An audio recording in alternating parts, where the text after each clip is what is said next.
Hey guys, what's going on? FishChamp here, and in my inaugural video on YouTube, I wanted to discuss a topic that I've been thinking about for quite a while.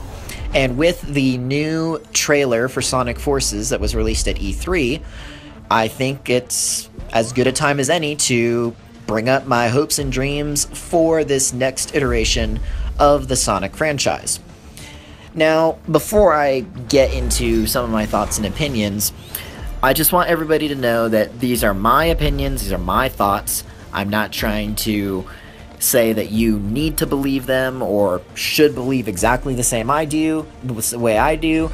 These are just some of my thoughts, and these are some of the things that I hope will happen with Sonic Forces. You don't have to believe the same way. We all are going to have a different opinion, and I say this because the Sonic fan base is notorious for a lot of things, and one of them is not being able to politely discuss differing opinions. And so I think that in the comments, just be sure just to be kind and considerate to those who might have different opinions from you, and you'll probably maybe make fun of some of the opinions I express here, but I don't really care, because I just wanted to put this out there and hope that maybe some other people might agree with me or might steer me in a proper direction if I have a totally crazy thought.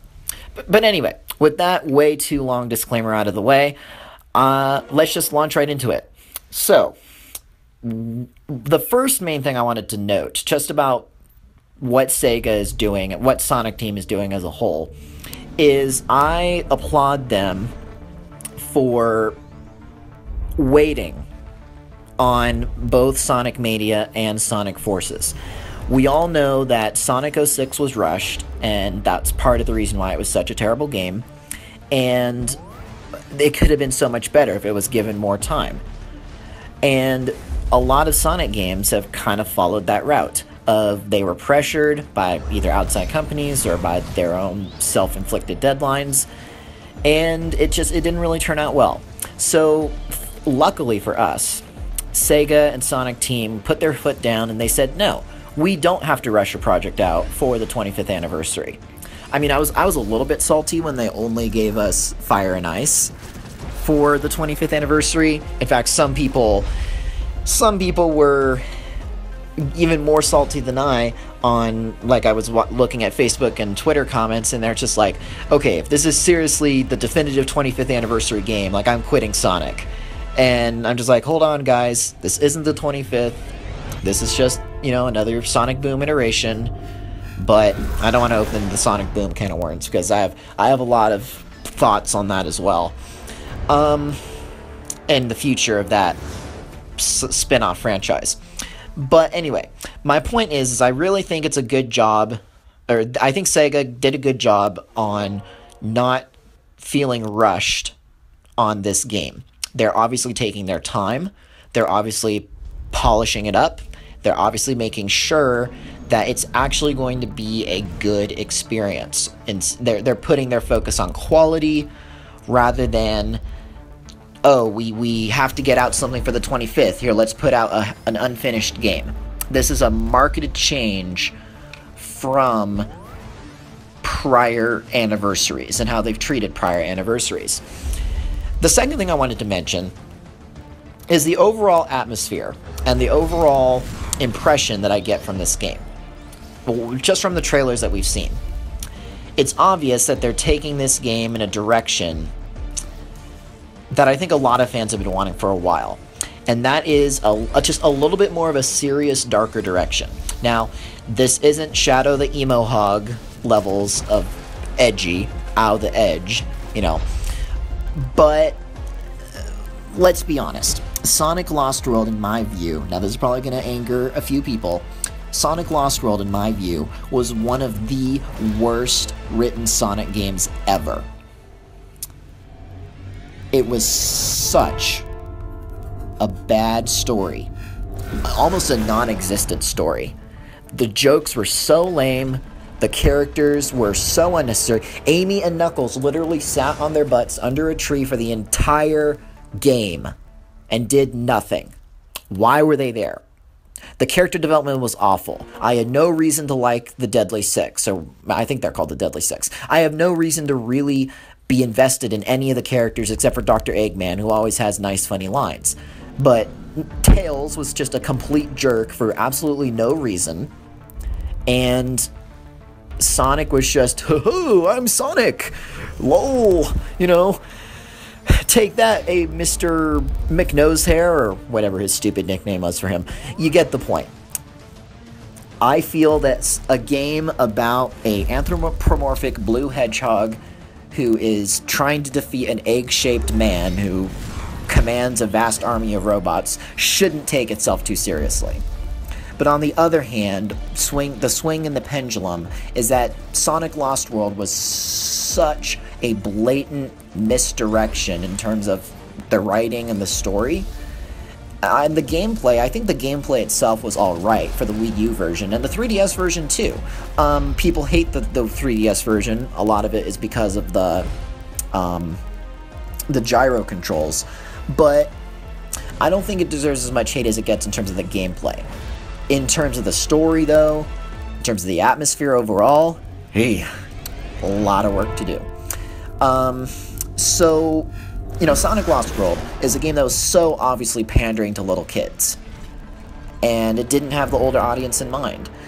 And so I think that with Sonic Forces, you're getting a much different direction. You're going back to kind of the vibes of Sonic 06, which, just the vibes, the atmosphere. I love the atmosphere of Sonic 06. A different vibe. You know, everybody absolutely loves the opening cutscene, right? They set up the game beautifully, but then it's just a colossal failure, right? Well, Sonic Forces is it's either post-apocalyptic or it's an apocalyptic society where Eggman is seemingly winning or is declaring war on Mobius or something. I don't know. But it seems like a really cool premise. And at the end of, spoiler alert, at the end of Sonic Chronicles Dark Brotherhood, Eggman wins. He takes over the planet. And because of a certain person in Sega who will go unnamed, cough, Ken Perkins, cough, we aren't able to really get the actual ending to Sonic Chronicles The Dark Brotherhood and that story arc, because he would sue Sega for writing Knuckles in that kind of way ever again. It's a complicated situation. If you want to figure out what I'm talking about, just look up Ken Perkins and his lawsuit against Sega. Basically, he believes that if Sega writes Knuckles in a certain way, and takes certain characters, or takes inspiration from certain characters he was working on while working for Sega, that would constitute copyright infringement. Or, I'm probably saying it wrong in terms of legalese, but it's just a total BS situation. And so, the point is that I've been wanting Sonic to take a little bit more of a serious tone, a little bit more of a serious direction. Sonic, I want him to maintain his cocky, free spirit, not atmosphere, I've been saying that word too much, his cocky, you know, free spirit sort of mentality, that's the word I was looking for, and, you know, I want him to crack jokes, I want him to have fun, I don't want him to take everything super, super seriously, but at the same time, I don't want Sonic Lost World, which just is obviously pandering to little kids, and doesn't take itself seriously at all, and barely even has a story. So, Sonic Forces, to me, I think is going in the right direction in that it is a little bit more dark, a little bit more serious, and it's something that I could probably get invested in, at least from the looks of it. Now, in terms of the gameplay itself, I'm not entirely sold. I think it looks fun. I've looked at the trailers. It has the boost formula, and the Sonic fan base is extremely divided on the boost formula in general. I happen to think it's pretty fun as long as it's not overdone. Like, it's just, oh, press the button and you win. You know, I think contrary to what a lot of naysayers to the formula have to say, the boost formula isn't just, or it should not be, ideally, it should not just be press X to win, right? Press whatever trigger button for the boost to win, right? Sonic is about speed, obviously. He has been ever since ever since the start of it all. But you can't, what I think the boost button does well is it's a balance between making Sonic's speed unmanageable in game or having him be too slow. So I think the boost formula, what it does get right is, like, I think the pinnacle of the boost formula is in Unleashed, the daytime stages.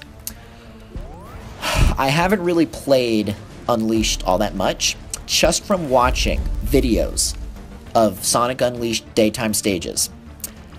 There were points where I just had to pause the video, and I just had to take a breath. It was so hype.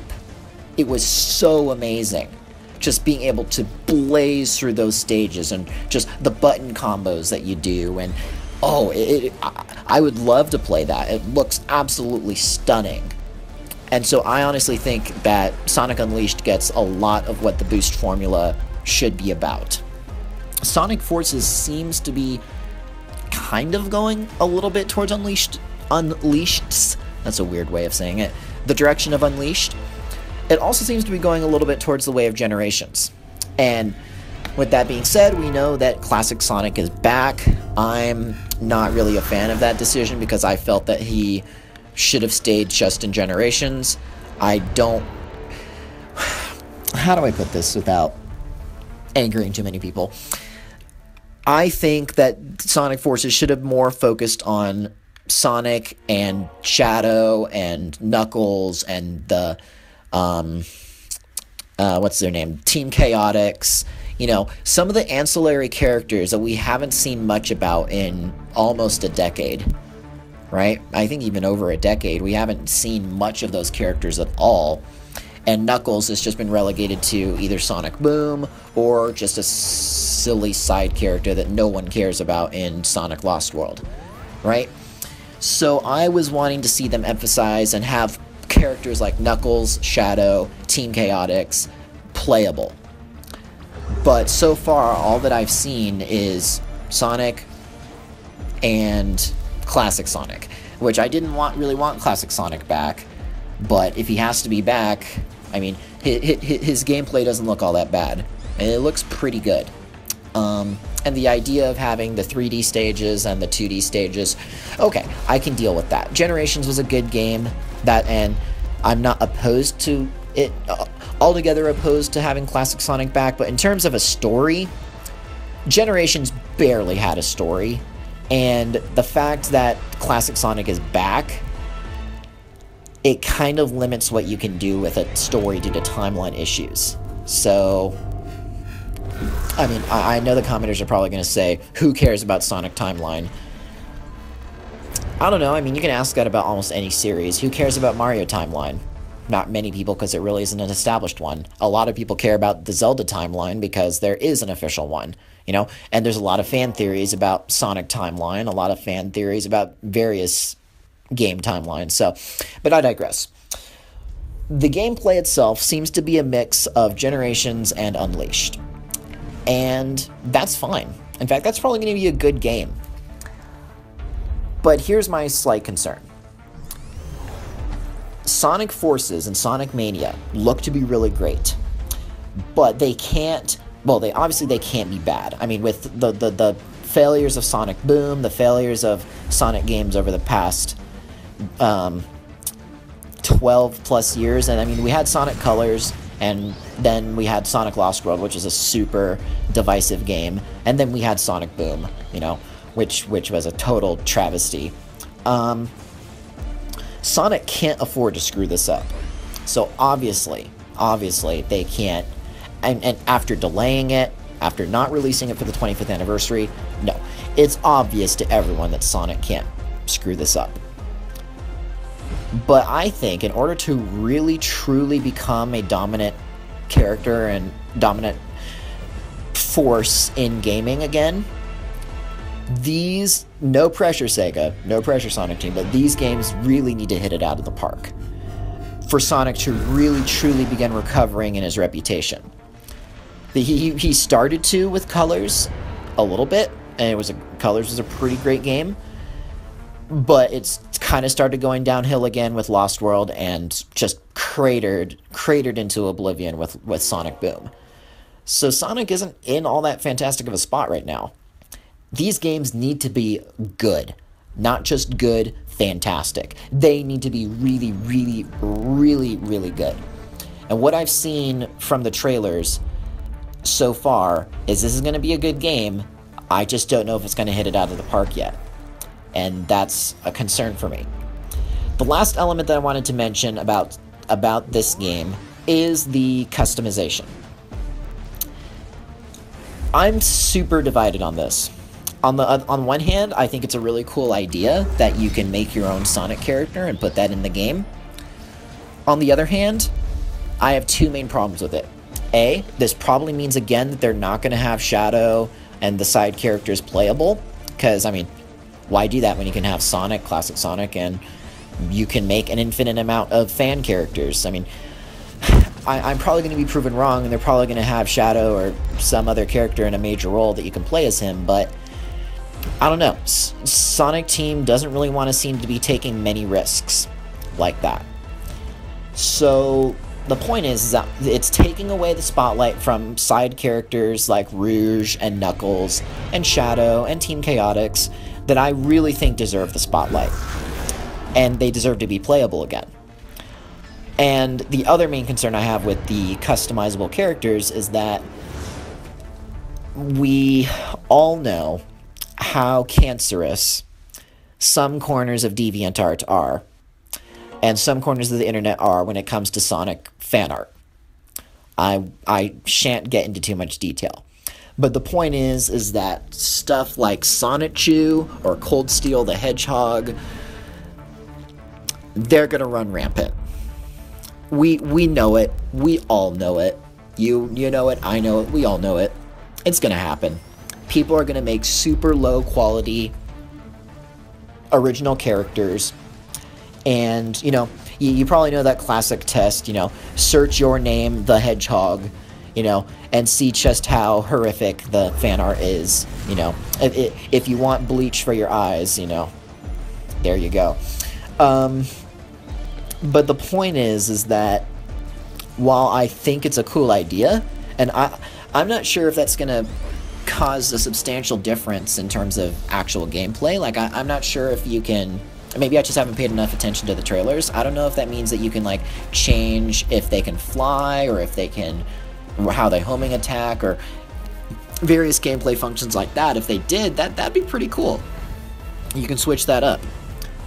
But regardless of whether you can customize it that far, while I am for the idea of customization, and I think it's a welcome addition to this game, I am afraid of how it will, capital W, capital I, capital L, will be abused.